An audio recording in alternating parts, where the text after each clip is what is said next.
ورحمة الله وبركاته. الحمد لله وكفى وسلام على عباده الذين اصطفى. أما بعد فأعوذ بالله من الشيطان الرجيم. بسم الله الرحمن الرحيم. ما كان محمد أبا أحد من رجالكم ولكن رسول الله وخاتم النبيين وكان الله بكل شيء عليما. وقال رسول الله صلى الله عليه وسلم: إنه سيكون في أمتي كذبون 30 كلهم يزعم أنه نبي وأنا خاتم النبيين لا نبي بعدي أو كما قال النبي عليه الصلاة والسلام. الحمد لله. আল-জামিয়াতুল ইসলামিয়া হাফেজ মাহমুদুল্লাহ মানিকপুর মাদ্রাসা কর্তৃক আয়োজিত বিজয় দিবসের উপলক্ষে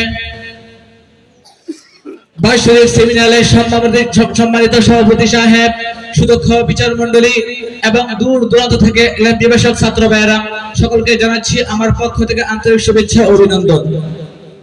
আজকে আমি তোমাদের সম্মুখে যে সম্পর্কে আলোচনা করব তা হলো খতমে নবুয়ত সম্পর্কে। আল্লাহ পাক রব্বুল আলামিন খতমে নবুয়ত সম্পর্কে কোরআন মাজিদের মধ্যে ইরশাদ করেছেন: মা কানা মুহাম্মাদুন আবা আহাদিন মির রিজালিকুম ওয়ালাকিন রাসূলুল্লাহি ওয়া খাতামান নাবিয়্যিন। তিনি হলেন আল্লাহর রাসূল এবং তিনি হলেন সর্বশেষ নবী, তিনার পর আর কোন নবী আসবে না। নবী করিম সাল্লাল্লাহু আলাইহি ওয়াসাল্লাম হাদিসের মধ্যে বলেছেন: লাউ কানা নাবিয়্যা বাদি লাকানা উমর। যদি আমার পর কোন নবী হইতো তাহলে সে হয়তো উমর রাদিয়াল্লাহু তাআলা আনহু।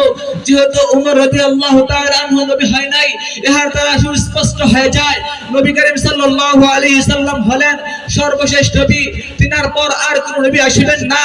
তবে কিছু ফেতনাবাজ আসবেই।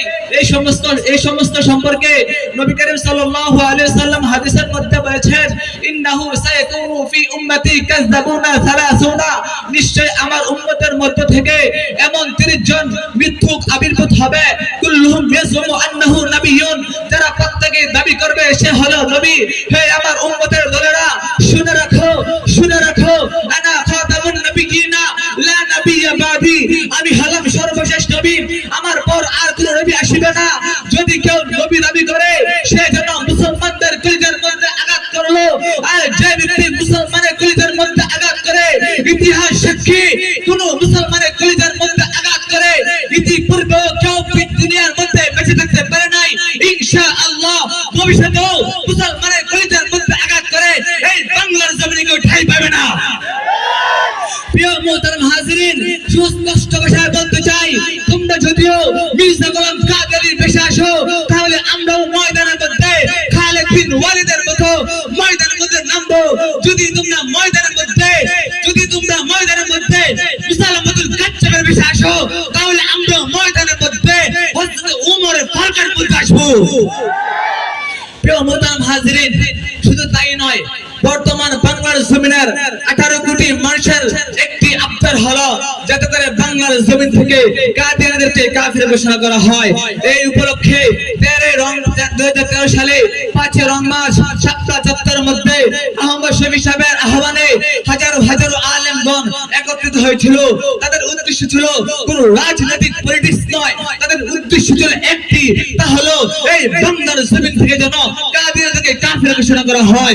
যখন রাত্রি হয়ে গেল গভীর, যখন হয়ে গেল চতুর্দিক থেকে নিবিড়, তখন এই তাগুত সরকার ফ্যাসিস্ট পুলিশ শয়তান ইন্ডিয়া থেকে গুন্ডা ভাড়া করে এনে বৃষ্টির মতো বুলেট ছেড়ে আমার হাজারো আলেমদেরকে হত্যা করে রাতারাতি সে নদীর মধ্যে ভাসিয়ে দিয়েছে। শুধু তাই নয়, আমার মনে সাক্ষী দেয়, শুধু এই কারণে এবং হাজারো আলেমদেরকে কারাবন্দী করে রাখার কারণে তাদের রাত্রেবেলা তাহাজ্জুদ নামাজের মধ্যে আল্লাহু আকবার দূরের কারণে সে এমন ভাবে আল্লাহ তাআলা এই বাংলার জমিন থেকে বিতাড়িত করেছে, যার কারণে গাড়ি দিয়ে নয়, হেলিকপ্টার দিয়ে তার বাড়ি গোপালগঞ্জ নয়, ইন্ডিয়া পালিয়ে দিতে বাধ্য হয়েছে। সর্বশেষ একটি মানে বলতে চাই, আমার এই বাংলার জমিন থেকে কাদিয়ানীদেরকে কাফের ঘোষণা করতে হবে। কথা বলে ঠিক কিনা? আগে অনেক আমরা ওয়ার্নিং দিয়েছি, এখন আমাদেরকে ভয় ধরে নামতে হবে। রাসূলুল্লাহ প্রথম করে অবশ্যই মুমিনিন। আসসালামু আলাইকুম ওয়া রাহমাতুল্লাহ।